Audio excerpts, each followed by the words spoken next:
There are times when students or teachers may need to be able to see two screens on their iPad at the same time.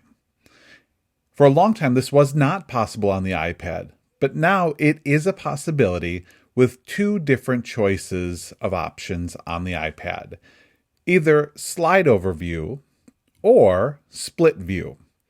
Slide over view will work for all students, while split view will only work for students who have iPad Air 3rd generation or newer.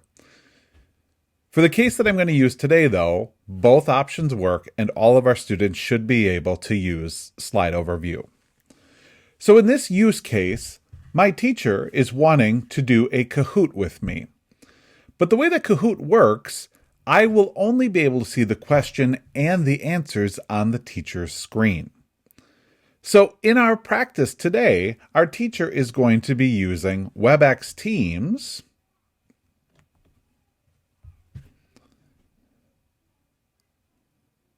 to show their screen to me.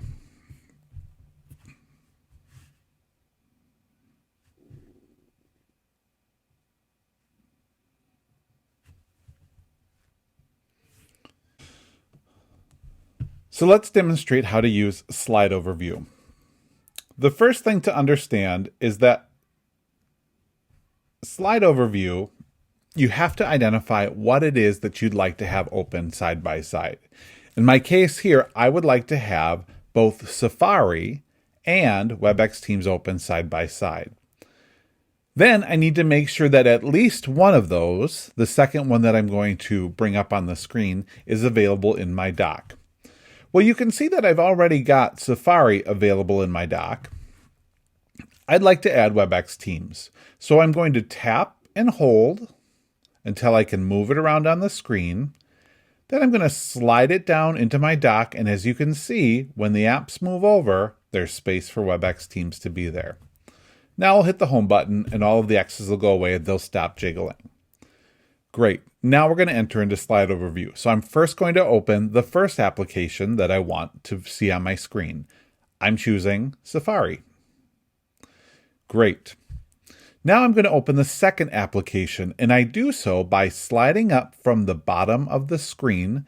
You'll note that in my screen, I am in landscape view. I find that works best for this particular instance, but I slide up from the bottom of the screen, putting my finger almost on the black edge, and then I grab WebEx Teams, tapping and holding on it, tap and hold and drag it out.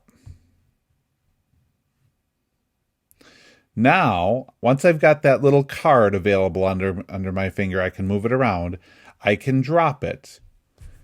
And when I drop it, if I have the ability to slide it back and forth with ease, I'm in what they call slide over view. If I want to get rid of that window, I grab the little gray bar at the top, slide, and I flick it off to the side. So I run my finger right off the side of the iPad, and it's now gone.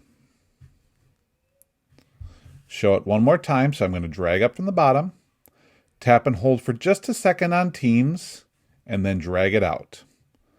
Release, and I can move it around on the screen. Again, this is called slide over view, and it should work for most of our students. The next piece is if I would like to use and have the ability to use split view, I can do so by dragging it into the side of the screen. And you can see that on my iPad, I have the ability, Safari moves over for me. And when I let go, I have what's called split view. Subtle differences, but it does let me to do the resizing that I might want to do in certain scenarios. So as a result of that, I now, if my teacher were screen sharing with me, I could click into where it says 425, the green little icon that's available right here. I could have my teacher screen share their Kahoot with me, and then I could enter the game pin and play away right inside of our game. So that's how we can do slide over and split view on the iPad, remembering that slide over should work for all of our students, but split view may work for all but a few of our students at this point until we get everybody refreshed and updated with the newest iPads. As always, let us know if you have any questions or any way that we can help you through this.